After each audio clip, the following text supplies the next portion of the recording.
ઘણા પેશન્ટો મને દવા ચાલુ કરતા પહેલા કે સાહેબ એક પ્રશ્ન પૂછે કે સાહેબ આ માનસિક રોગની દવાઓ લાગણીઓને બુઠ્ઠી તો નહીં કરી નાખે ને?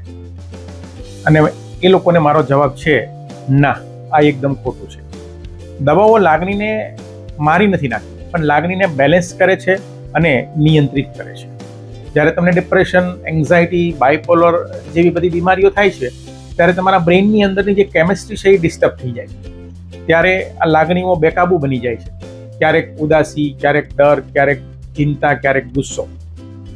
દવા આ બધી લાગણીઓને શાંત કરી એક નોર્મલ મનુષ્ય જેટલું અનુભવ કરાવે છે.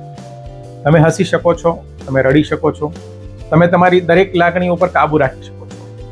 એક સાયકિયાટ્રિસ્ટ તરીકે હું તમને કહું તો આ લાગણીઓને આ દવાઓ મારતી નથી, પણ એને બેલેન્સમાં રાખવાની કોશિશ કરે છે.